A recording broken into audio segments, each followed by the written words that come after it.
All right. Hello, everyone. Hope you had a good coffee break. Welcome to the Academia Industrial Crossover Panel. In this session, we hope to discuss academia and industry and the way that they can better collaborate, and also talk a bit about the future of quantum technology. Our panelists have a wealth of experience and are well placed to answer questions in these areas. So we'll hand it over now to our session chair, Roberto De Simone, and he'll take it away. Thank you very much. Just please note, we only have one roaming mic that we can hand over for questions to the panel, so please be patient. We also only have one lapel mic to use for the panelists, so it may take a little longer, but just please be patient.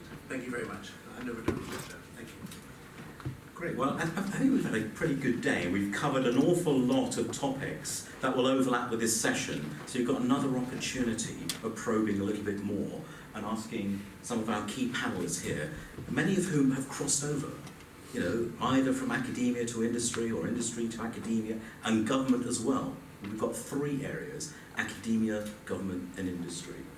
So I'm going to let the panelists introduce themselves in a minute, but just before we do that, let me introduce myself and what I do. So I work for BAE Systems, particularly on the non-defense side, and within BAE Systems I manage a strategic innovation team that only looks at how emerging technologies could be exploited on disruptive applications. So I'm not looking at nice little innovation, I'm looking at things that will have radical changes. So it's quite a nice job to have. And I've got a team of mavericks who work for me. 4 of them got PhDs and others with different backgrounds. And the key thing is to identify what big new applications could we develop. We're not building quantum computers, but we're going to explore how we can exploit quantum technologies. It's not just quantum, we're looking at AI, machine learning, and quantum. So I've been at BAE Systems 9 years, but before that I was originally an electronic engineer from Bath University, moved into computer vision robotics, did my PhD in AI and machine learning more than 30 years ago, stayed in AI and machine learning working for DARPA in the US at Stanford Research Institute, and then the UK's Ministry of Defence. Worked in the transition into its privatisation, which then became Kinetic, and then eventually I got poached by BAE Systems to come and join them and set up an innovation team. So I've had a background in academia, in industry, and also working for government agencies. I'm here regularly at Bristol as a Royal Society Entrepreneur in Residence. There are 3 of them who are quantum entrepreneurs, one here, me at Bristol, another at UCL, another at Glasgow, and another 30 other EIRs at different universities for all other subtopics. And our role is to try and help universities understand more what does it mean to transition technology into big industry. Not just to get VC funding, but what makes big industry? How does big industry get interested in that? So I've got that role there, and I've got another role at Loughborough University in quantum system engineering. I'm just going to spend a few minutes just introducing some key points about the quantum technology landscape. There's been substantial early funding from government with major programs committed pretty much over 10 years. This is globally. Lots of emerging startups. We've got some of them here today, 1Qubit in particular. A lot of key industry players, we've heard of many of those. Some on the computing side, but also those on the photonic and other side in communications and sensing. Lots of end users are now starting to get interested. My organisation, the bit I work for, we're dealing with end users. We're not going to build a quantum computer, but we're going to exploit them for different end users. The key thing is that it's about exploring how quantum can address key business challenges that are not easily addressable. It's an exciting story, and media is very interested. We're seeing a lot of articles in The Economist and FT. A lot of technology solutions are already being developed by the hubs, and we've heard a little bit about some of them today, and you've already heard more. These are some of the companies who are actively funding work, exploring how, so BP and VW and BT and Airbus, Toshiba, Ocado, they're already exploring interesting applications with early versions of quantum processors and quantum sensing. And there is this opportunity for glory. and reward. We've obviously seen the recent Google quantum supremacy article and, if I can spell flotation right, flotation of QX branch into Rigetti. And then some of the early career opportunities. In academia, we've seen lots of PhD studentships, postdocs associated with the hubs, more professorships, more director level appointments in the hubs and other departments. With some of the early component device vendors and solution providers, we're seeing PhD level scientists and engineers, many different areas getting involved. Some even in those industries at this stage, technicians, testers, training, that's already happening. Early computing hardware vendors, quite a lot of PhD hardware level engineers in those many different areas that we've been highlighting earlier today.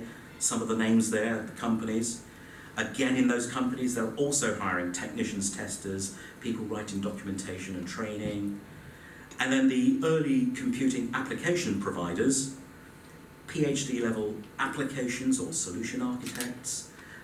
We've seen here one qubit today, and algorithm specialists, CQC, Riverlane, Raco, Oxford, Phasecraft. So we're already seeing, these are the jobs we're seeing now, sort of from 2014 to 2019. And we're in this sort of transition period where the quantum industry is starting to establish itself more, funding's increasing.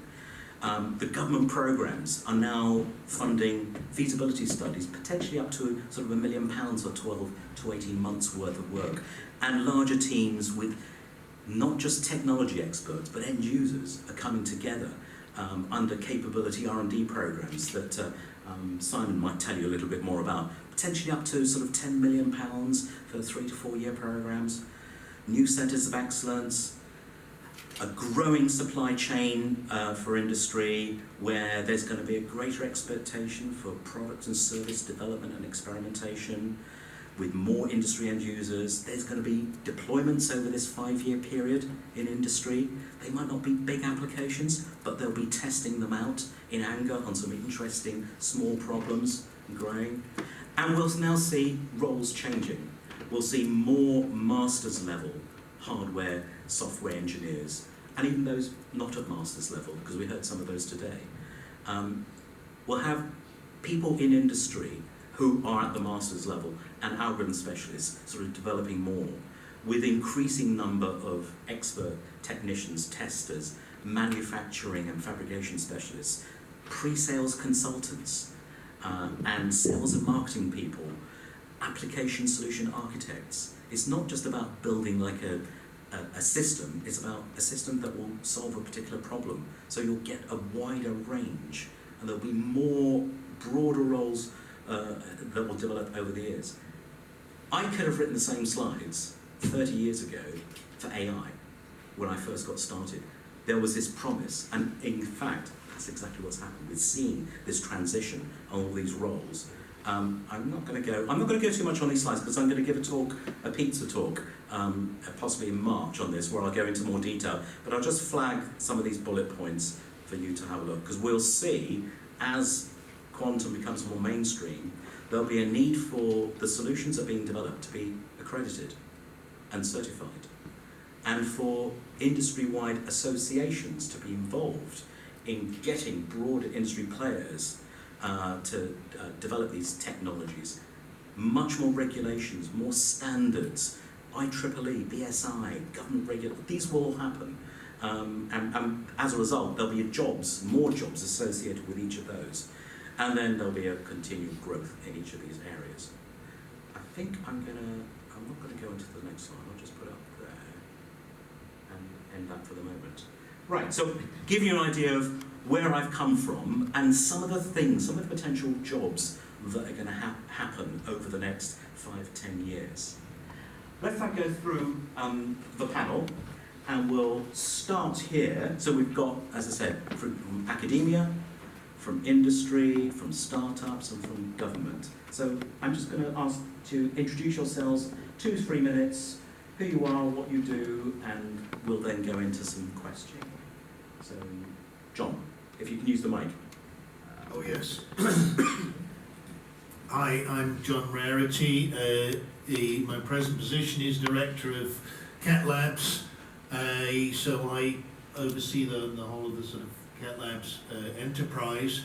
However, I started my career as a military research scientist in the Royal Signals and Radar establishment in Malvern, doing quantum technologies but called photon counting technologies, or photon correlation spectroscopy as it was in those ancient days. I spent about 3 weeks in industry when it became kinetic in 2000 before I managed to escape here to this very comfy chair in University of Bristol in 2003. But early in the 90s we sort of started off all of this field, not realizing that when we were counting photons and making quantum key distribution systems that it would expand to such a large initiative in this day and age. So I am amazed at what has happened in the last 30 or so years from when we first started this business off. Hello, my name is Anton and I'm representing Riverlane here, and probably you will, I will realize you more than other speakers because I've just started my new job. I'm at this position for less than half a year, and I remember being a PhD student very well. It was just 2.5 years ago. After that I did a postdoc. The area of my research was quantum simulations. So I'm a physicist, many body physics, growth of entanglement and spread of correlations in complicated quantum systems. That's what I was doing. And I was quite far from quantum computing and quantum chemistry, and here I am doing quantum chemistry and quantum computing in Riverlane. So for me it was quite an interesting journey. I learned a lot of new information, and I basically encourage every one of you to not to be afraid to change the field of your topic when you start thinking about the next career step. Yeah. Well, if we come back later to what the company does, I will explain. Thanks. Hi everyone, I'm Andy Collins. I am the Enterprise Developer and Lecturer at the Quantum Technology Enterprise Centre, which is based here in Bristol and part of Cat Labs, but we serve the national programme for quantum technology. So my background is chemistry. Years ago I did my PhD in that subject. I raise that because, like many of you, I'm sure I have a deep love of research and of science. And moving into the commercial sector, when I joined QTech, I started to see that research isn't the only way you can have a transformative impact with the science that you are looking at, and that it can be quite fun. So I work with a number of startup companies, helping them to make that transition from being a researcher into starting up their own company and taking those first steps, which is a very daunting task. It's a skill set. It's a different set of skills, and I can elaborate on that later. But to date, we've had 19 companies start so far. 17 of those are still going. Everyone's been gainfully employed, so at minimum, that's a good result. We've officially raised 13 million. When the official figures from our most recent survey come in, and any announcements from Innovate UK forthcoming, we're hoping that will go up to 20 million or thereabouts sometime around March. I think, if things get funded. So it's going well. It's a good environment to be in. It's fun, and I hope to tell you more about that over the course of the next hour. Thanks. So hi everyone, I'm Simon Plant. I work across UK research and innovation, actually in the context of the National Quantum Technologies Programme, but I'm here today with an Innovate UK hat on as Innovation Leading Quantum Technologies. UK Research and Innovation is the umbrella organisation that now encompasses the Research Council's Innovate UK and Research England. And what we do as an organisation is deliver research funding across the UK and beyond, actually, because we have a global presence to support research activity and facilities here in the UK and elsewhere connected to UK research activity. Innovate UK specifically supports industry-led activities. So at the moment we have a dedicated commercialising quantum technologies challenge to support the industrialisation of quantum technologies here in the UK, and that's set to deliver £153 million of funding over the next, over 6 years, aligned to a projected investment from industry of around £200 million. That's all part of the £1 billion national programme, which is over a period of 10 years, and we're roughly at the midpoint of that right now. So that's split into 2 different phases, and we've just started phase 2 of the national programme. So from our perspective, it's a really exciting time. We have a really vibrant ecosystem in the UK. I should say that prior to joining Innovate UK, I was an academic. I was an academic who'd worked with industry, so had worked on collaborative R&D projects with industry and the European and UK space agencies. So I learned a lot through that process, and I was able to bring that experience into this role at Innovate UK, where of course we work very much with companies and academics and research and technology organisations to try and stimulate economic activity. So the sort of raison d'etre behind all of this is to capture the benefits that quantum technologies may deliver and translate that into economic prosperity. And that's the strategy that we've been following in the national programme for the last 5 years. And I think in part you see some of the fruition of that here today. Great, thank you very much. So we've just had some introductions. I'm going to open it up soon for questions from out there, but before we do that, I'm just going to ask a couple of questions just to get the ball rolling, and we're going to start from Simon. I'm going to ask each of the panellists what they believe is the most exciting aspect of the field, or their role. So if I could start from Simon, we'll move down.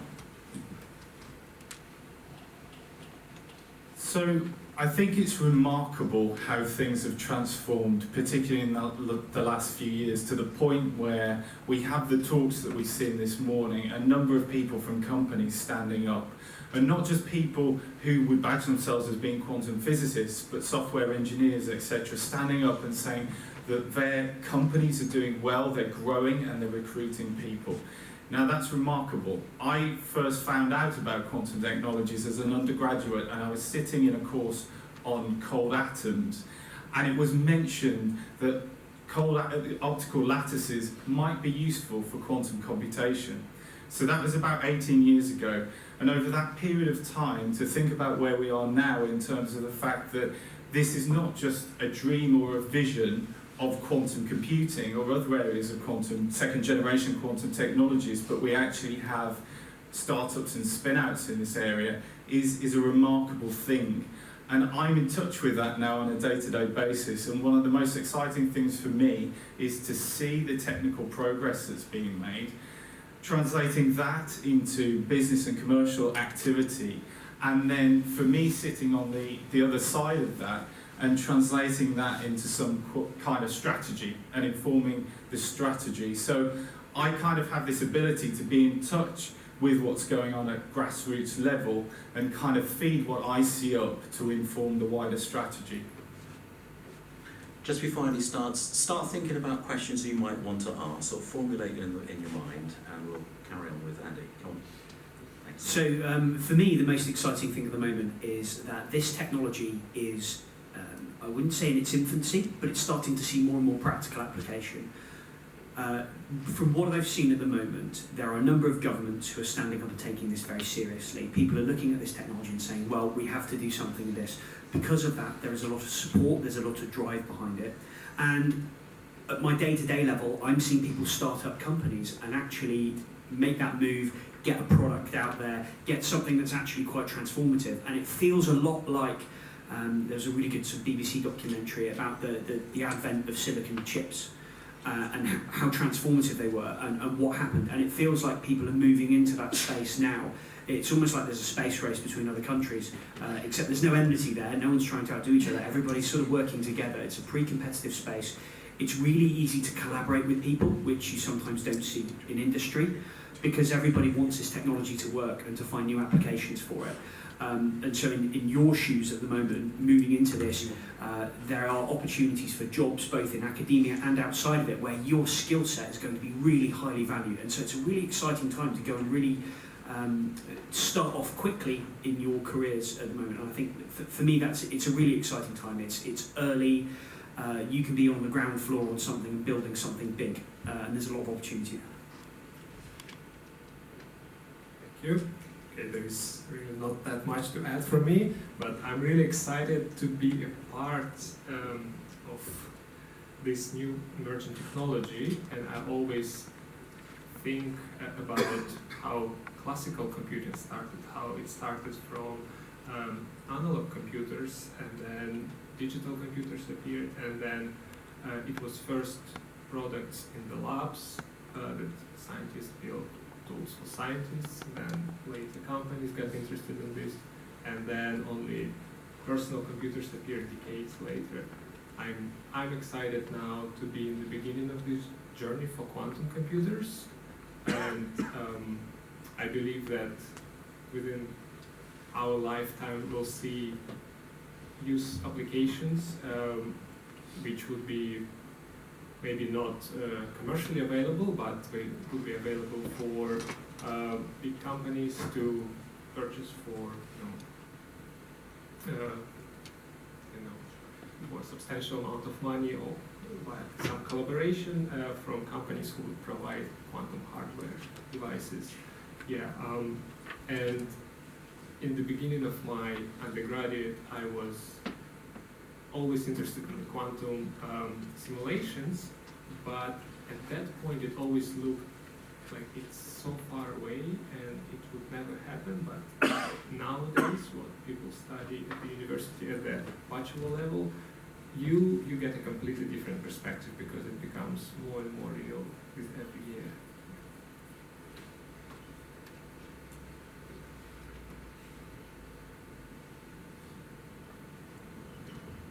What's exciting, I suppose, getting me out of bed in the morning if I know I'm going to play with some photons and get them to interfere with themselves, or get them entangled with other photons.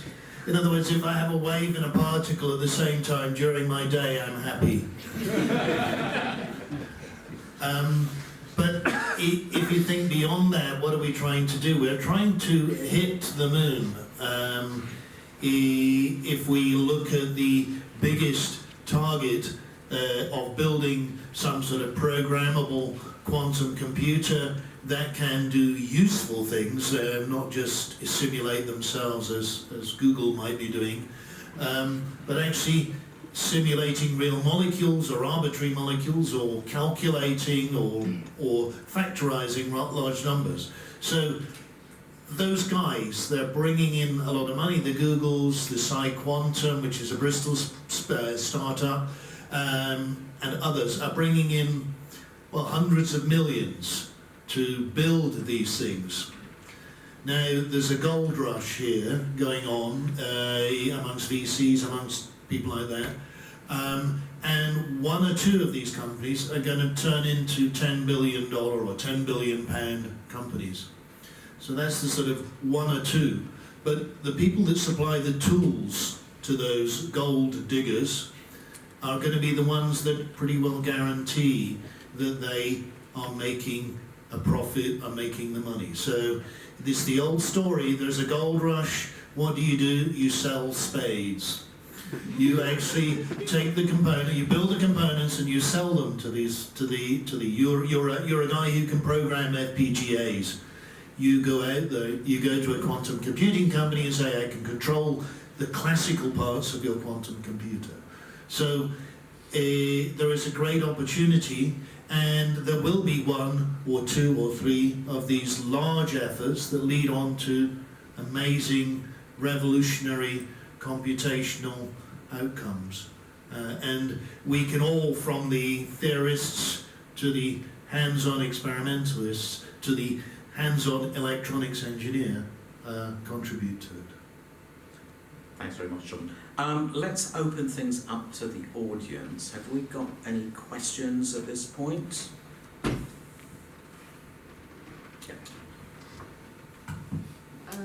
Having just graduated with my master's and considering going for a PhD, obviously I'm at the very beginning of getting involved within this field.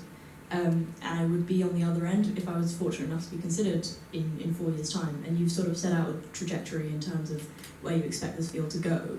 And obviously a lot of PhD students, much like myself, we think about taking a PhD because we just love studying and research. But if on the other side, my main competition are going to be master's students, because it's not a field in its infancy, it's already gained some momentum and it will continue to do so. What would be the challenges? Well, what would I imagine to be the challenges that I would face within the industry and would have already been covered in those 4 years and would be left to still discover? Okay, there's going to be many different answers to that. Who wants to take a response from the panel to start with? The normal challenges that I would have, I have at work, are taking complicated problems and trying to bring it into,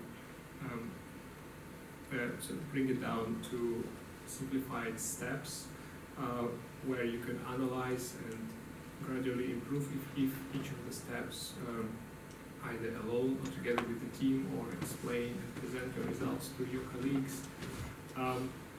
That kind of jobs you would have to do during your PhD as well. You would have to take a research project, develop a strategy how to do it, or your advisor would help you with this, and after you fulfill the requirements for certain experiments, or you do numerical simulations, you would present your results, and, well, in academia you will publish and continue the academic cycle.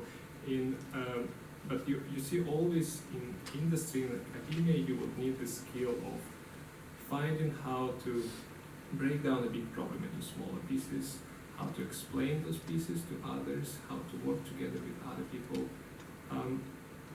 So in principle, I don't see a big difference between doing a PhD or starting work in industry from the point where you are. So when you graduate your master's degree. So. Anyone else on the panel?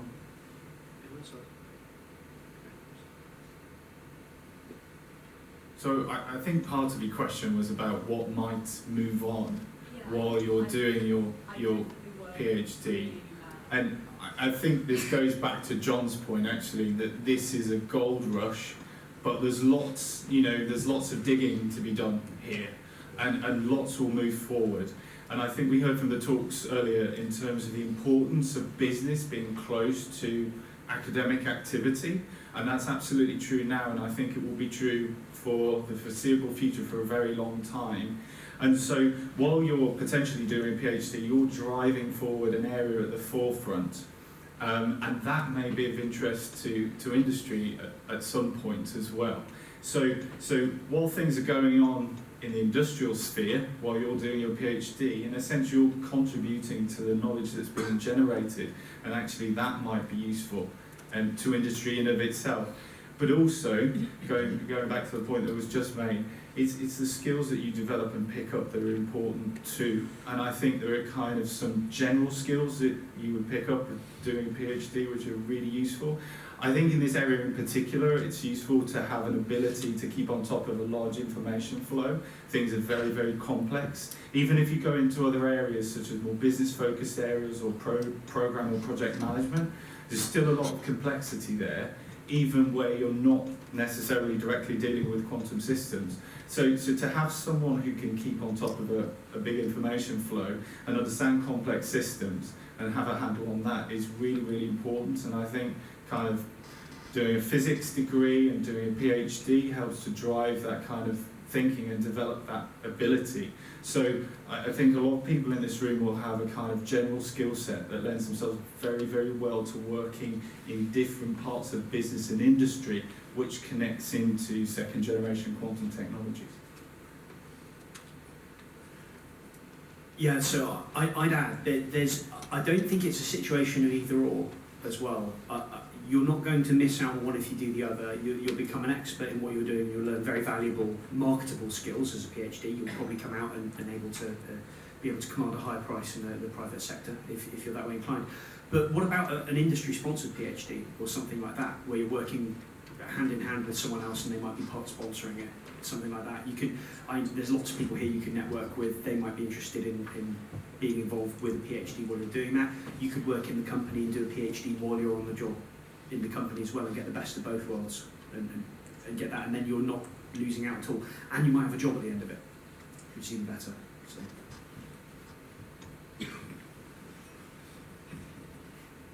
The best way to answer your question is to give an example from the past.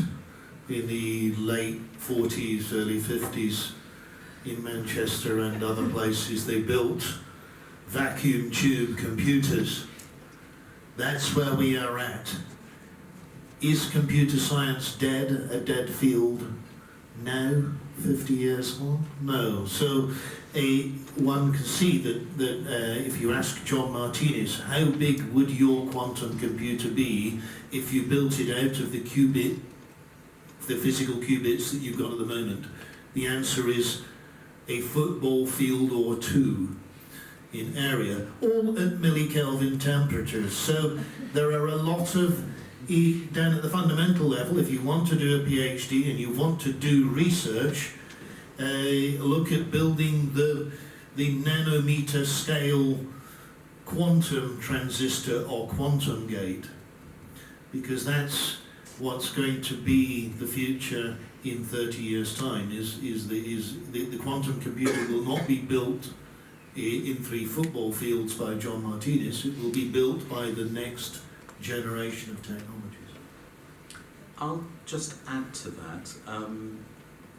Big industry, sort of business, people who want business applications aren't interested in quantum. They don't want quantum. They want a solution. If it turns out quantum can really add massive value, they'll be very interested. But quite often, the quantum solution on its own is just not sufficient. They're not going to throw away their existing infrastructures. You know, their classical computers. I mean, my company has a supercomputer up in Preston. We're not going to get rid of it. We're going to have a quantum coprocessor that helps do 10 to 100 times more than we can do with the supercomputer on its own. So we're actually going to see that there are going to be some quantum technologies or algorithms that are going to be on the shelf. They're actually going to stay on the shelf for a long time. Why am I so positive about that? Is because in AI, which I've been in for 30 years, we're probably exploiting maybe no more than 10% of the AI technologies and algorithms commercially. 90% are on the shelf, because there's something that stopped them being really practical that industry could achieve. So actually we will find that in quantum some really interesting algorithms that are so powerful, but there's not enough of the infrastructure ready for you to fully appreciate its benefit. And we might have to wait for that. There'll still be lots of good things to do. Let's see if there are any other questions that people wanted to ask. Actually, can I go Mike first, and then we'll go to you next. Yeah. So we've seen a lot of really exciting UK startups today and some startups from elsewhere. But I guess when you see the names of these power players, if you like, who are at the front of the gold rush, there is quite a US dominance. And obviously there's a lot of money going into quantum globally, so I'm interested to see how you think that international competition will play out, and maybe if you could explain why the UK is the right place to be doing quantum now.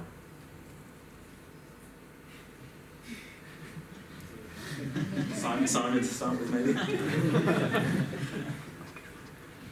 Okay, so in a sense what we've seen today is partly through the lens of spin-out and start-up companies, as you say. There are some big companies, though, operating in this space with an interest in quantum technologies. UK companies, I mean, BT is an example. And there are others I could mention too. So we've heard about the number of people in the companies who've given talks today and their plans for recruitment as well, but large companies are building teams as well around quantum technologies. And that's in the UK, I'm not necessarily talking about the US. I think what we see from the US in particular is a large focus on quantum computing. You might be aware that the US is also planning to stand up a national initiative on quantum technologies, and I think a big focus of that too is quantum computing. So we've got IT majors over there in the US. We've got a kind of an emergent national initiative there as well. Number of national labs, so a very strong ecosystem in the US without a shadow of a doubt. But we also have elements of a strong ecosystem in the UK as well. We have a national program in the UK, we have large companies that can act as end users of the technology and also as developers of the technology. And we can't overlook the fact that in many areas, you know, we're really strong, and we have strong academic strengths and a really rich talent pool. So it's a really, really strong ecosystem. Where I think the biggest difference between here and the US is in terms of the levels of private sector investment, and in particular VC. And this was mentioned earlier in terms of the raises that we see the likes of Rigetti and CiQ2020 making. Now, the question is, what does that mean for companies here in the UK? What we see in the UK is that the deal flow is really pretty good. You know, it's probably one of the best in the world in terms of deal flow, but they're smaller investments. Now, the question is, going forward, can we unlock more private sector investment? In a sense that the commercialising quantum technologies challenge that Innovate UK and UKRI's set up is set to try and address that and to try to bring in and unlock more private sector investment. But partly, it's what we would determine or describe as private sector investment. And I think going forward, we have to look much harder at the investment that industry is making, because although we count, you know, what they're spending on the projects that we fund, for example, we haven't in the past counted things like what are they spending on infrastructure, what are they spending on equipment, etc. So once we start to look at that a little bit more, I think a richer picture in terms of investment will start to emerge, and that will be known to us. But we have this target in terms of the level of investment, and we're fairly confident, you know, that will be met over the coming years, and we can see an acceleration happening in terms of the growth here. So the signs are really encouraging, and we have a rich ecosystem in the UK. So yeah, to follow on from that, absolutely, the VC investment is a big difference, and there's various reasons for that. To talk about the UK strengths at the moment, the way that the UK national programme was put together was very, very good. I'm obviously a big fan, but I've been to various different countries recently, and one of the things, Simon mentioned the US programme that's been put together. The US programme has been speaking to the UK as a blueprint, and the world over, so as in the Netherlands recently as well, the UK and the way the UK has done things has been used as a blueprint for good practice, not just for quantum technology, but for emerging technology in general. That is to say, a large government cash injection came in to fund and pump prime that research. But it wasn't just the research that got the funding, it was also bringing on board government organisations, research institutes, so NPL, the National Physical Laboratory, people like that, the Fraunhofers, and also a number of endpoint users as well. So early on, the UK programme brought in commercial end users or potential end users to work on that technology at the same time, and there's still funding that's going on, as Simon's mentioned, that supports competitions to drive that commercially. This is the good thing about the UK ecosystem, and this is why it's good to work here. The research base is extremely strong as a result of that, and always has been. But the US investment, I think I heard rumours that some of the quantum computing companies are offering up to sort of $200,000 or something to go to San Francisco. That's great, but your rent will be $180,000. So it's different things. But on that front, I would say as well that CQC, so 1Qubit mentioned that they're working with CQC. That's one of the companies that came through the accelerator here in the UK through the QTech programme. And incredibly, Matt Hutchings, who's the fellow that did that, managed to raise US investment but bring it into the UK. And so it's not just a case of running off to America, it's about saying we've got a good enough ecosystem here that people will come in and invest in the UK. That's quite a rare thing, and it's a good thing as well. And I think we can all be very proud of that as part of the UK programme, that can happen. So I don't think it's just about, oh, America's got more money, we'll just go there. It's about saying actually there's a really good interconnected system here, and people should stay here if they want to really get the most out of that. And it's about trading globally as well. It's not just about we're here. It's a good environment to work in. People are collaborative.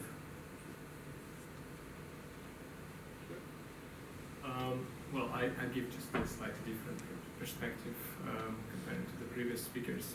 Me as a person who does the research, I have a very pragmatic comment. I'm actually surprised that there is just so few companies doing quantum technologies. I expect more. I mean, what we should see in the next few years is that more and more companies will be popping in because the market is so huge, so that I don't feel any competition with companies that do similar things that our company does.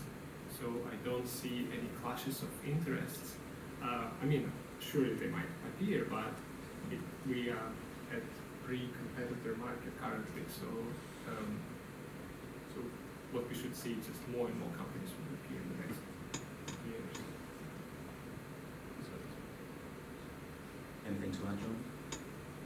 Well, only that there's not that many people in the UK that have written the software system that runs the mobile phone, the Android system. There's not that many people that have started up companies like Apple in the UK. So there's not that many multi-billionaires that have made the money and still are young enough to be ambitious about their money and to play with it on the scale that they do in California. And I think there is only California where you get that sort of VC, high-risk attitude. Partly because there is enough money and there are enough companies to spread your bets so that you put 10 million into a pot that's, or 200 million into a pot spread across enough of those companies, of which only one will turn into the 10 or $100 billion company, at which point you've made your money back 100 times over.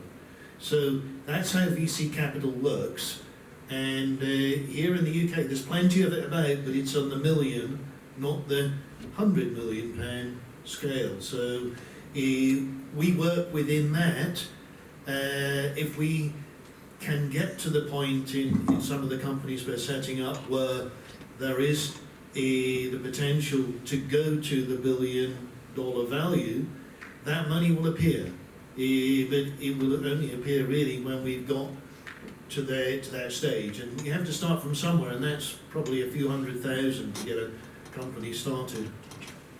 Unless you've got a fully formed quantum computer blueprint when you walk into the and one that you can prove to the most risk-averse bank or whatever, you're not going to get funded. So one has to do tiny steps, and eventually, yes, there will be that money available to those few of the many minnows or tadpoles that we are launching at the moment.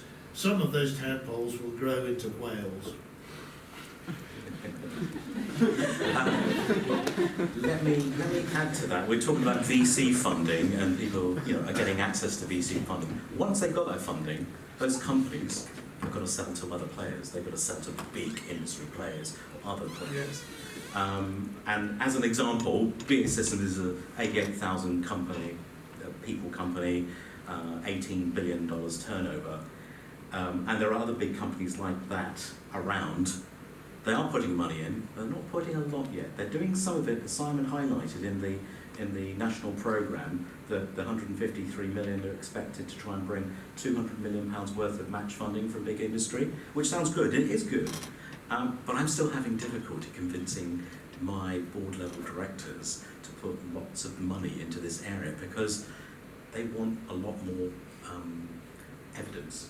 that the They, technology is they mature. want the solution, so that's Yeah. why At these low small risk. They want it companies at low risk. are looking at particular solutions for particular problems, and at some point BT or BAE Systems or Airbus or similar are going to say, yes, you have got the solution, or Schlumberger, gas sensing being a sort of near-term sort of one that's close to my heart.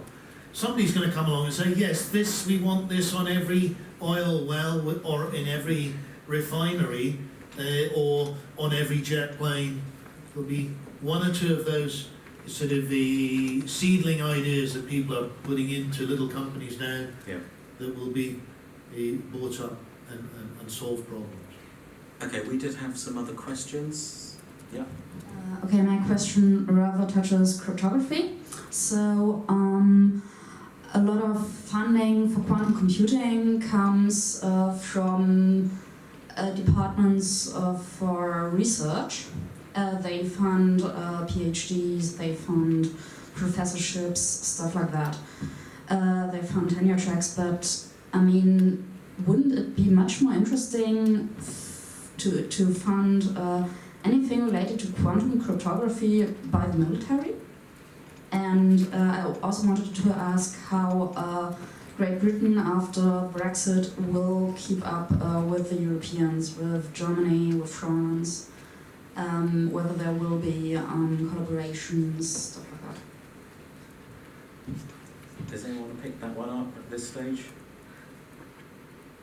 I think everyone within the infrastructure of the funding agencies within Britain are fully behind maintaining all of our links into Europe and are passing that message up the chain to the politicians that are negotiating all of these things. So at the level of the Research Councils UK, we are promised that if we are involved in European collaborative projects, say for instance in Horizon 2020, but hopefully beyond, we will carry on sort of with those sorts of collaborations in a similar way to people like Switzerland and other sort of Israel and other friends of the European Union. We might have to put in the money that we get out, but access to those research collaborations should continue. We hope, but again, we're passing that message up through our chains of command to the politicians to try and do that. So that's all we can do at this stage. And we are reassured, certainly for Horizon 2020, that will continue. Does anyone else want to pick up on that? Not everyone has to reply, but...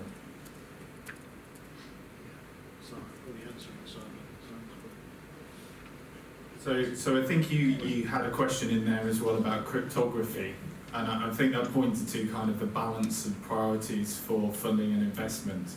And what I would say there within the context of the national programme is that we've tried to have a balanced portfolio of activities, and indeed we have a quantum communications hub. Innovate UK specifically through the Industrial Challenge is funding 2 projects at the moment on quantum secure communications. One of them was mentioned earlier in the talk by Ket, which is Aquasec, and that's led by Toshiba Research Europe. And there's industry representation within the standards body, the relevant standards body for communications in that area, which is ETSI. So we have UK representation in that form as well. So we do take very seriously having a balanced portfolio of activities that we fund. So if we're funding work on quantum computing on the one side, we need to be sure that we're funding work on quantum secure communications on the other.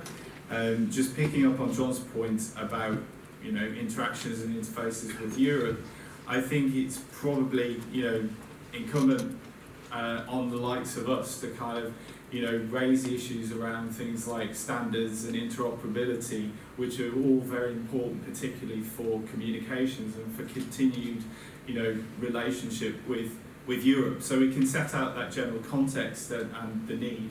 What happens in response to that, we'll see you know, in the near future, I suspect. But, you know, we can continue to raise these matters and the importance of them. Sorry, I couldn't possibly answer from any political context at all, but certainly on the investor front, we know that, or at least at QTech, we interact with investors from all over the world, and if they like an idea, they will have a mode of interaction with that, and so they will just put the money in because the borders don't matter to them. An example of that is Herman Hauser runs a number of different investment vehicles that operate all over the world, although there is a major EU fund that was put together to the tune of 10 billion for high-tech startups to try and compete with Silicon Valley and also large investment from China as well. But they don't mind so much about moving across the borders. And just to come back to that, and even before the UK joined the EU, which was long before my time, scientists work together all over the world, and I hope that that's something that does continue just naturally as a part of academic life, really. This one. That's fine. Before I get another question from the audience, I'm going to go to, if this works, the next question we have prepared is, what differences are there between different working environments, whether academia, industry, or even government? Is it a spectrum, or is it more discrete in how those different environments where quantum work is being done differ? What perspectives do you have on that?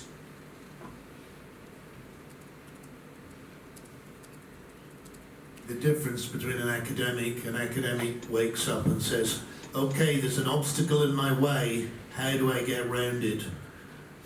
What different research will I do to try and go sideways along this brick wall that I've reached until I can get to the end and round it? Industry basically is looking for a solution on a time scale. It's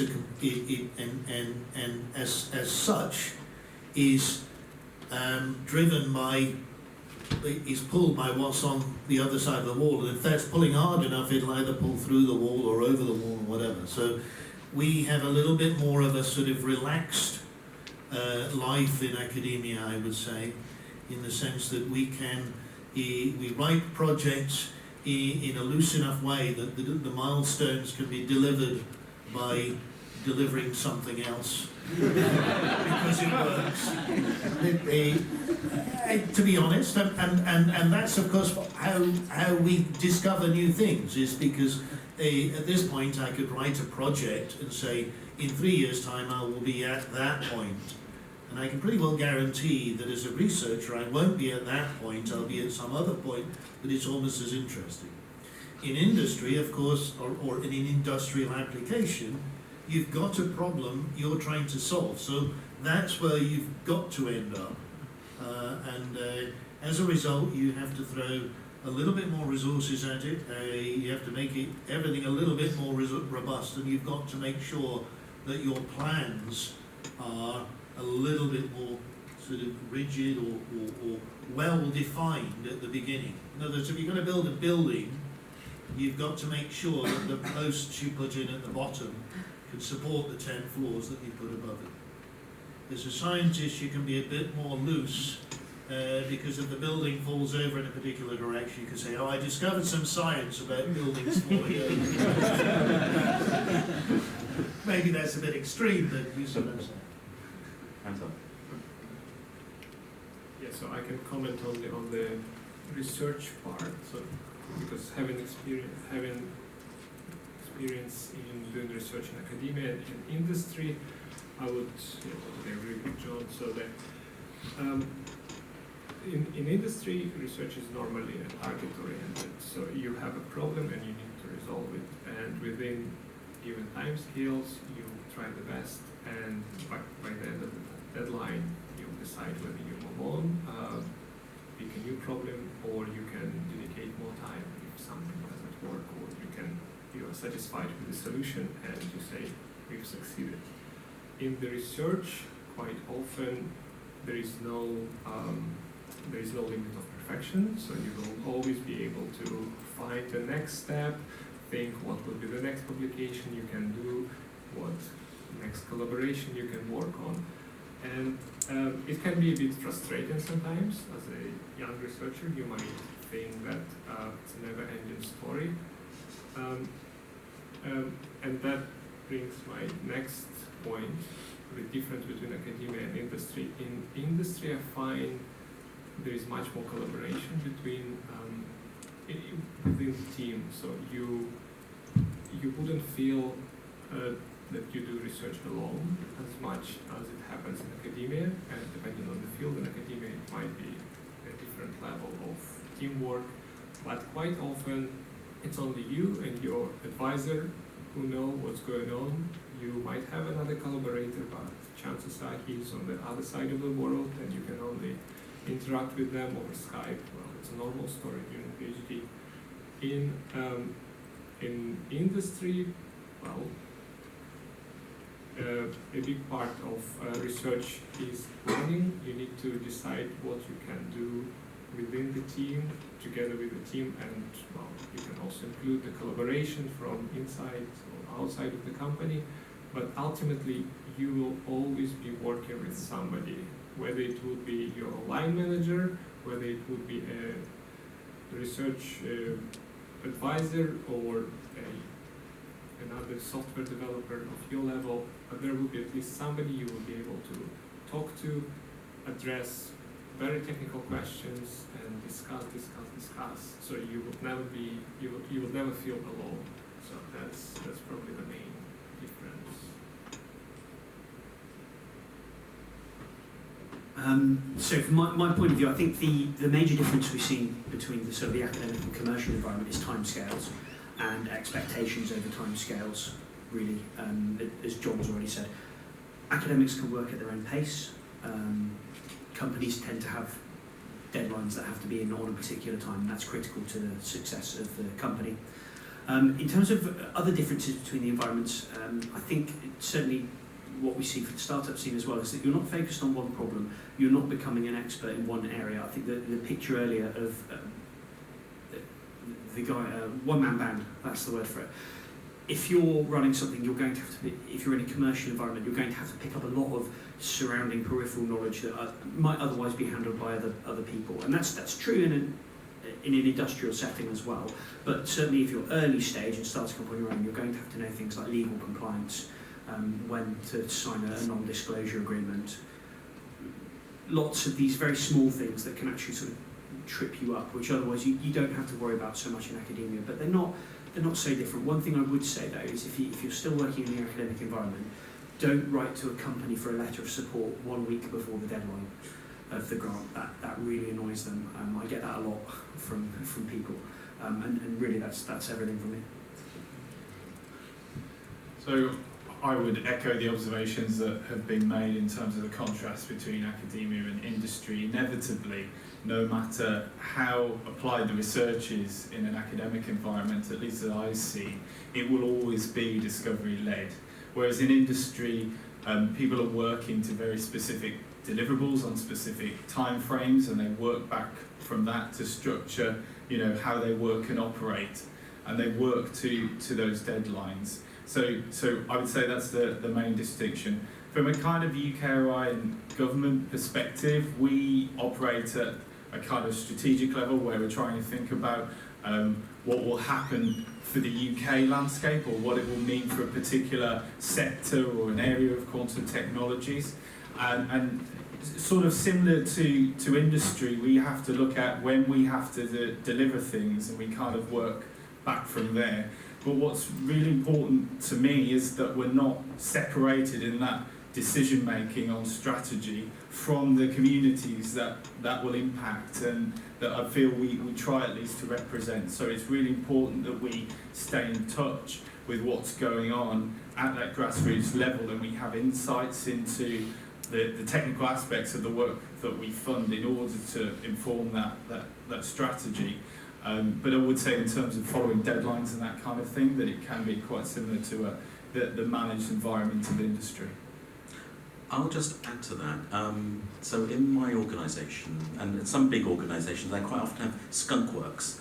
This is where you've got to come up with a solution really rapidly.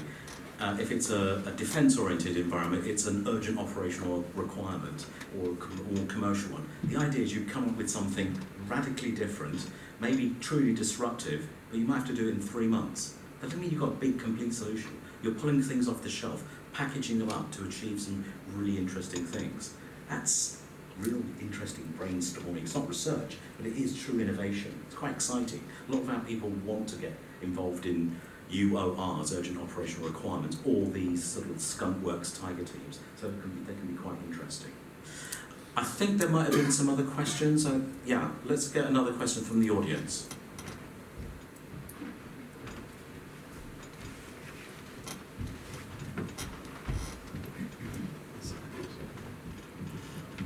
So we've heard a lot from companies today who have a kind of like information communication technology focus or like a computer science focus. Do you see any other kind of emergent quantum technologies in the next few years that maybe aren't all quantum computing based? So maybe some of the sensing ones, I don't know. Who should we go to? Who wants to take this to John? Yes, I didn't put my company hat on, but we have got a startup coming out of QTech that is looking at greenhouse gas emissions.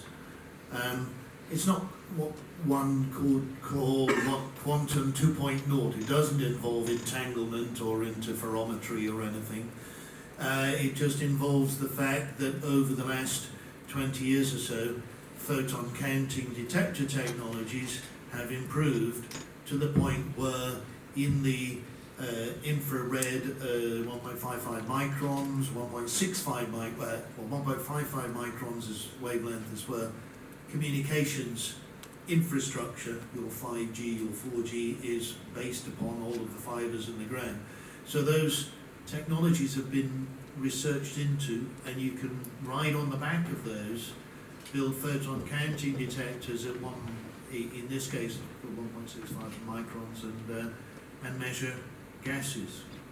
There are greenhouse gases, methane leaks, and carbon dioxide concentrations. But there is an entire quantum technology hub funded by UKRI on quantum enhanced imaging. So it includes areas such as quantum enhanced range finding, imaging with the photon counting cameras, developing photon counting cameras and applications based on those, looking round corners because you've got such sensitivity, you can see the photons that have bounced off the wall onto the target and then back round to you. These sorts of things are all being looked into within a very large technology hub. Simon, did you want to add maybe a bit more of on the sensing and other side? So I think some of the other aspects of sensing are really promising. So one example I would give is the use of atom interferometry, using cold atoms technology, which does involve superposition, for example, for things like gravity detecting or for inertial sensing more generally, so such as rotation sensing, which might be useful for navigation, and taking very, very precise gravity measurements. So that's done already by classical technology, but it involves, field surveys and instruments where you have to integrate over a long period of time. If you have quantum sensors based on atom interferometry, potentially you could have orders of magnitude in terms of speed up and maintain sensitivity. So that could potentially be transformative in terms of the more ubiquitous use of gravity sensing for things like field surveys in civil engineering. So that's one of the applications. Another application area is in magnetometry, and there are various techniques around that, but one I can think of is optically pumped magnetometers, and I've seen that used in a variety of different applications, including looking towards the replacement of squids for brain imaging. So that's one possible area where the centre heads can basically lend themselves to a wearable technology that doesn't require the existing infrastructure that squids do, for example. So lots of promising things across the piece, adding into what John said in terms of sensing and imaging technologies. And then I think alongside that, we can't ignore quantum communications, quantum secure communications, which is arguably one of the most mature areas, and you have industrial players in that space like BT, Toshiba, ID Quantique, etc.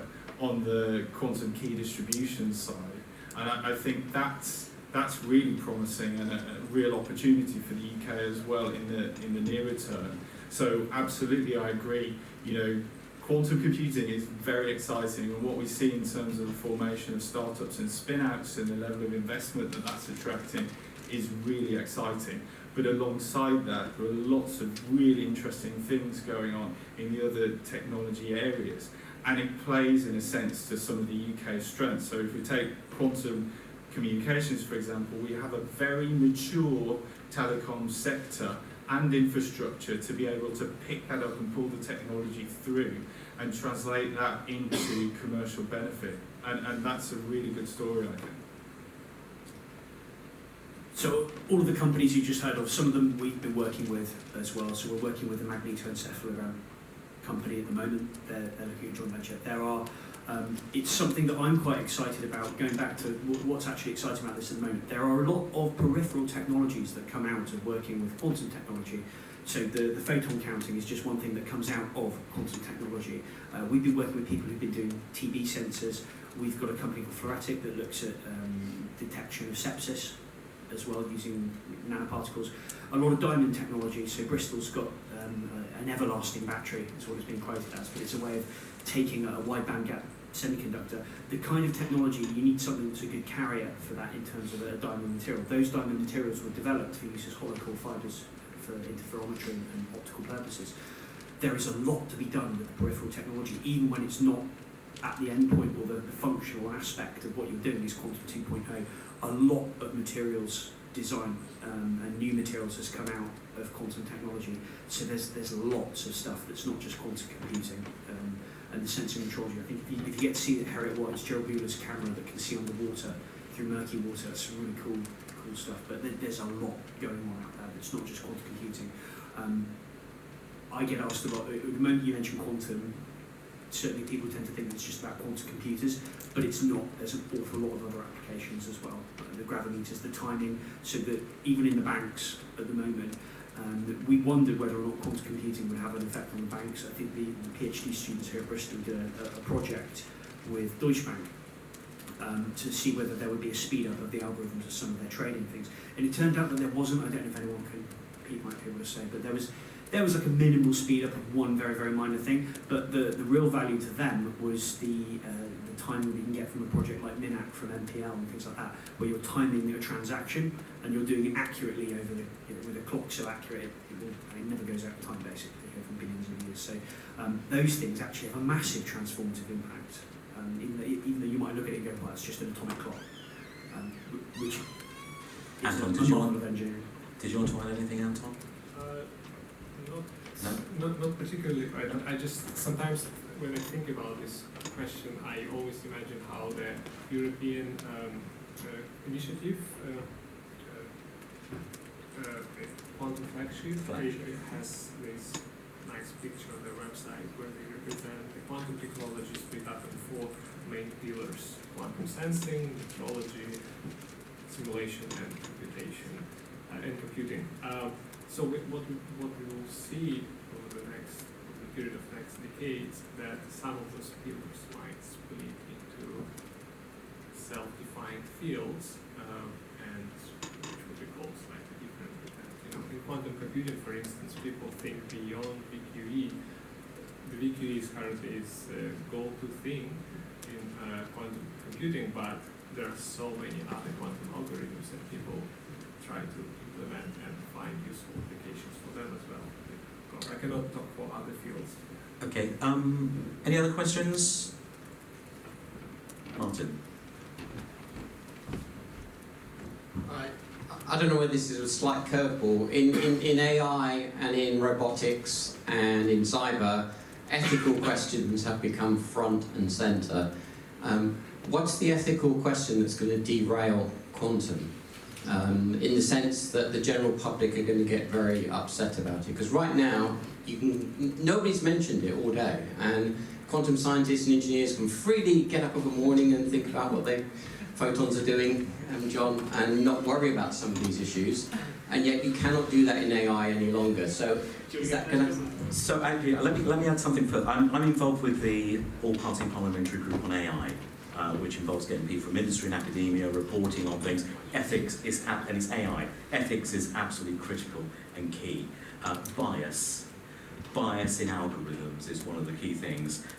We could have quantum algorithms that are identifying and optimizing solutions, finding the best way to optimize traffic flows. What does that mean? That means someone in the traffic flow is going to lose out. Who's going to do it? Which of the individuals are going to lose out? Possibly someone who's not paying the premium optimizing value model. They're not paying enough. So that has to be addressed with. There are lots of things that can be done, could be done. Is it the right thing to do? And there is a very active responsible research and innovation team at Oxford looking at the ethics associated with the application of quantum technologies. Anyone on the panel want to add to that? Sounds like Andy's got. I was going to make a flippant remark. It would solve the problem that we're in at the moment, because we could be in a superposition state of being in and out of the European Union. That would keep everybody happy. So in fact, it solves the problem there. But at the same time, one can look at say security, for instance. We all use WhatsApp. WhatsApp says we guarantee the security of every message via some sort of algorithmic method. Now there are two sides to that sword. One is your privacy is saved. You don't, you can say what you like on WhatsApp, or you can believe that you can say what you like on WhatsApp without it leaking out. But the other is, that means that the agencies that want to prevent you arranging your next drugs pickup cannot sort of listen in on your... and in fact, the old Research in Motion, RIM, what was it, the BlackBerry, was well known for its security amongst a certain subset of the population. So these will be questions that need to be asked if we are to roll, say, quantum security or absolute sort of security into the hands of consumers. But they are not. They don't seem to be problems for existing apps and such like. So one wonders why they're not a problem. But I don't know. Maybe there's back doors that people have been offered to keep them quiet and not complain about it. I'm going to take one more response from the panel to get to another question next, but please, Andy, have a go. So I'll try not to go on about this for hours. You're absolutely right. There are massive ethical considerations with any new technology. AI has just been raised. Mostly it's, at the moment, the big one is around security of your data in transit and data in flight. I know that UK's got competition going on at the moment, but everyone, the textbook case for quantum at the moment is about decrypting existing encrypted files. So you get a quantum computer that's powerful enough to crack RSA, and then you can, even for the last 10 years, however long you go back, anything that's been encrypted since the 90s can just be read, and that could be embarrassing for governments, like any kind of leak is at the moment. That's far away. Computers can't do that yet. More realistically, it's about access to completely secure networks. At the moment, governments have access to those completely secure networks. Will people be allowed to use those publicly? If you've got a network that's completely and solidly encrypted, is that safer for your populace? Is it not so safe? Do enforcement agencies need access to those networks to monitor them in real time if communications are utterly secure? Further along from that, you've got the sensors. So one of our companies at the moment is you just put your thumb onto a glass panel and it can tell whether you've been drinking or not. Great instant breathalyzer, and they're using it for construction sites to actually see whether or not people are drunk at work. Because it turns out it's a really big problem. Luckily, they don't monitor that at the university at the moment. But that raises some questions there, where you've got a sensor system that can instantly tell whether someone's on. It might not be just alcohol. We've got sensors that can see through walls. So suddenly, the sun or another distributable paper gets a camera that can see through your walls and image what you're doing at all times and releases pictures of something. There's a lot of questions there. Again, have no answers at all for you on that. We probably need people to think responsibly about how those things go, but those checks and balances tend to come along once that problem raises its ugly head. I have no idea. Yeah, but there's a lot there to be done. If you've got essentially people that can see through walls, hear what you're doing and see what you're doing, or a government that stops you from doing all those things, that's, who knows? We're getting towards the end of the session, we've got 5 minutes. I want to ask her a question, which is, I've been through 2 AI winters. That's where there's a winter, it means the funding has dropped. The hype has been so much that the bubble has burst. I think it was in the early 80s and late 80s. Is there a danger of a quantum winter? What do you believe? Is the hype getting too much, or actually is it being managed much better than we did 30 years ago with AI? What are the panel's thoughts on that?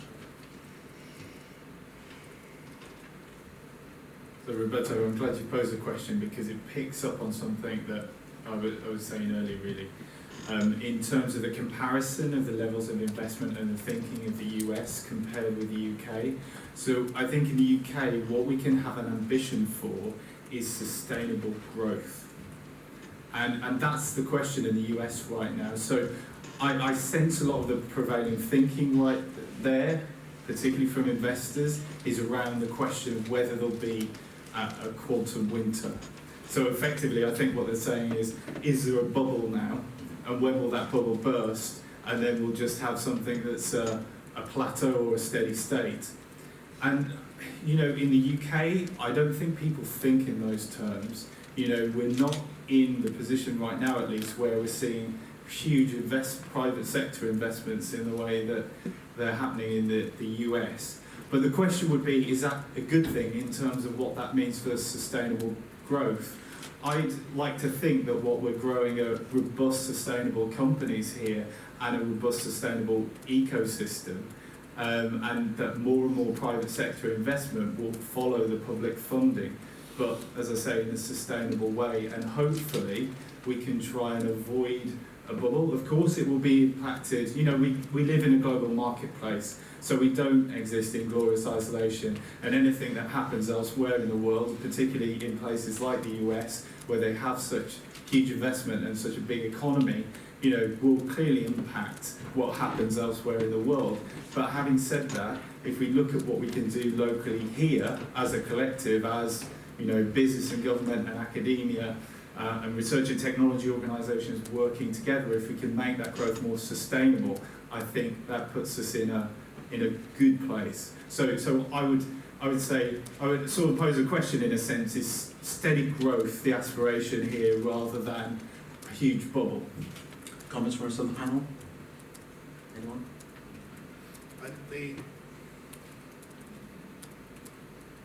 This is the natural way of scientific research, certainly. I've sat through 35 years probably of quantum research. There's an initial period of enthusiasm. You don't necessarily deliver on the exact things that you've promised. There is a loss of interest. I've seen that happen in the military when we first introduced quantum key distribution to them. They got interested, they looked at it for a few years, it didn't solve the problems that they immediately had. And then again in Europe, there's been several cycles. Early 90s, there was a boost of funding. Late 90s, there was the first big investment, focused investment of Europe. That faded away. There was sort of reinvestment a couple of times, and then the big flagship. But there is always this roller coaster of funding, and I can see that happening for the research side of things. in the UK, because EPSRC are already hinting or almost saying for definite that there will be not another 250 million investment in 5 years' time. So there is a challenge there for the groups in the UK that have developed, but the solution is that we are scientists, we are researchers. Those that are excellent at what they do will still be funded from the standard mode of grant funding.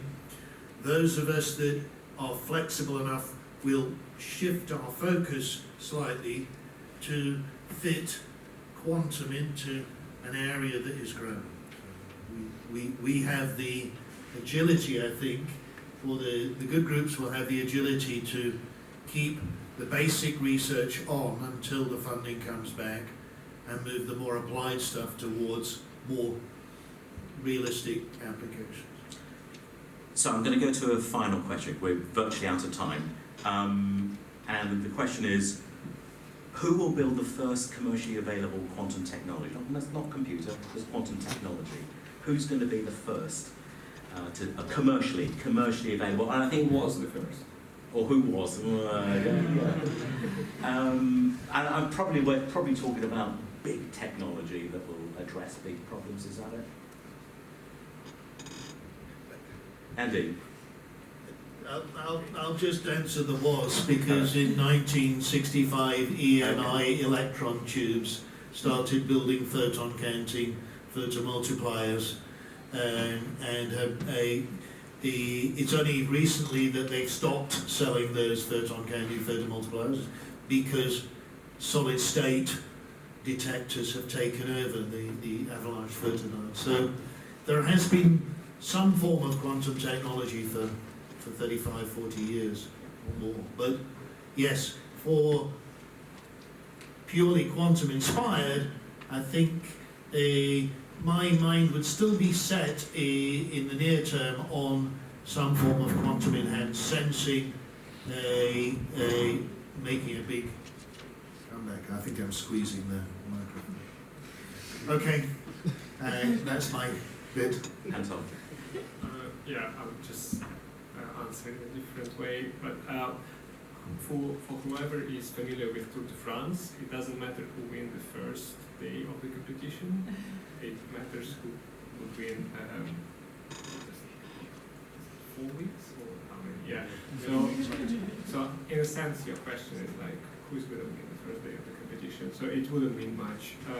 There are so many great companies who would produce great results, great hardware in the future, and I'm looking forward to all of them. Andy?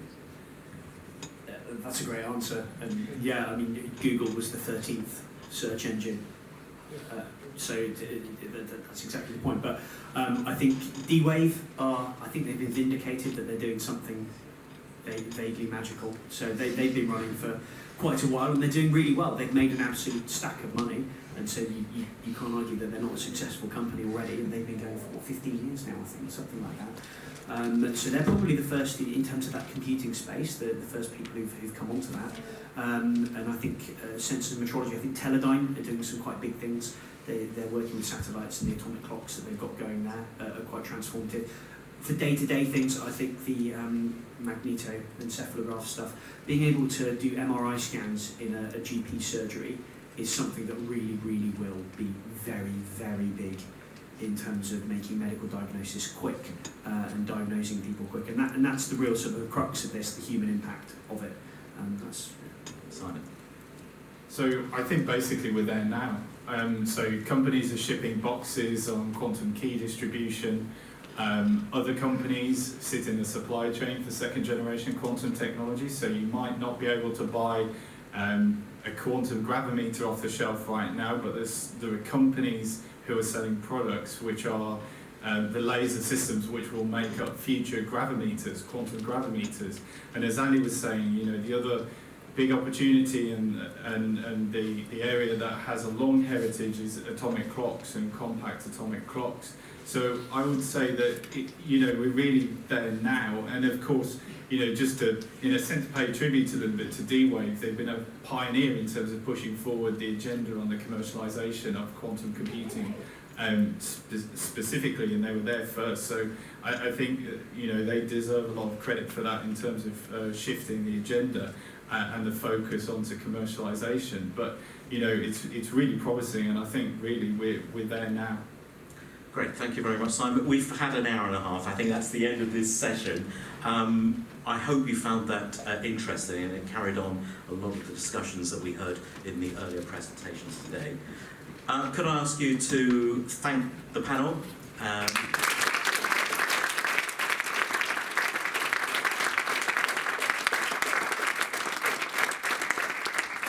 Great, and I'll just hand over to Ben for final. Hello again, everyone. Thanks again for your attention and your questions throughout the day. We hope you've enjoyed the talks and the panel session, exploring the opportunities within the quantum tech sector.